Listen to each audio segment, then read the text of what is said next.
okuba nti wali era abantu abatuzoganya abatayagala tubere ba Lord Mayor ba Kampala City bateekamu feeling nga bwe ntiro giyita.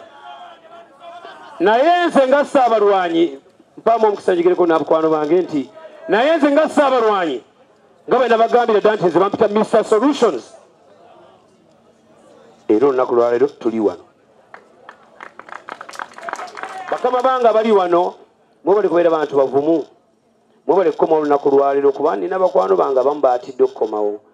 Empisa gye batuyisaamu teyali nnungi naye Mukama w'amaanyi kye nasoose okukola twakwasaganyiza enkuba eno olunaku lw'eggulo n'eyiika etuviire.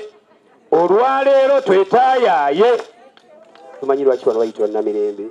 Namirembe edda abasajja baganda bwe baatabaalanga abamu baasigalangayo naye abasinga obungi baakola ki? Baakomangawo. Bwe baakomangawo okujjaguza okw'entikko kwalinga ku lusozi luno. Era kyova nti baagamba nti tukomyeyo mu miki mu mirembe. Lwero y'ensonga nno etuumibwa n'olusozi olw'Ennamirembe. Baavanga mu luki? Mu lutabaalo. Kale kino kitongera amaanyi mangi nnyo nti naffe olutabaalo lwaffe lutandikidde wano.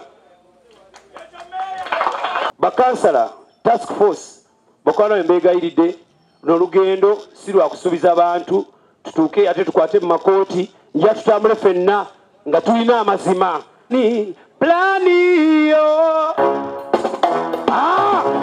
Jabala njabala.